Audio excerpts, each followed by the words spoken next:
This is Jay on LA, and today I'm talking about the recall of Mike Bonin, or the lack of a recall of Councilman Mike Bonin.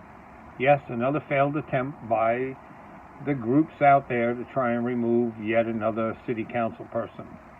So we have 3 failed attempts at recall and 3 attempts at removing people for corruption. So right now we're 50-50 in how we deal with city council people in the city of Los Angeles. But it's not over for Mr. Bonin, because only being 1,350 signatures short means they did collect 25,965 signatures, which is a hell of a lot of signatures. Mr. Bonin continues to roll out endorsements from all different types of political and local leaders about what a great leader he is.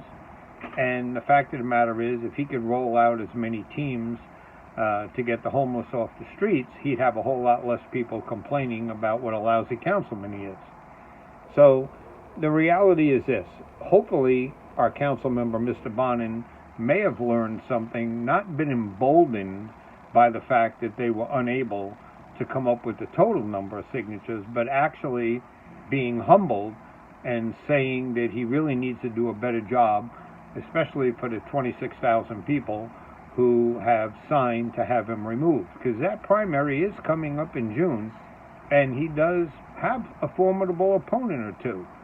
So my hope, Mike, is that you're reading or listening to me and other people and understanding that we're tired. We surrender. I'm putting a white flag up at the end of my property. We surrender to the homeless. We give up because we know the city is useless and impotent, and we have a council member at this point who cares more about the homeless than he cares about us, the stakeholders, the taxpayers, the businesses, and the homeowners. So, Mike, wake up. You know, you've got a couple of months to prove yourself, to not have the deaf ears you've had for us so far.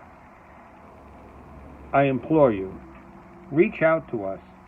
Let us help you get some of the things you need done to get some of the homeless off the street. You can't do it yourself, and it's not working to the tune of the number of people we have homeless at this time. So maybe if you engage some of the people you're pissing off, it could happen quicker. So again, Jay on LA, Mike, you're in for a fight, and it'll be a whole lot less of a fight if you actually stop looking at people to endorse you and actually got people to help you get people off the streets. This is Jay on LA.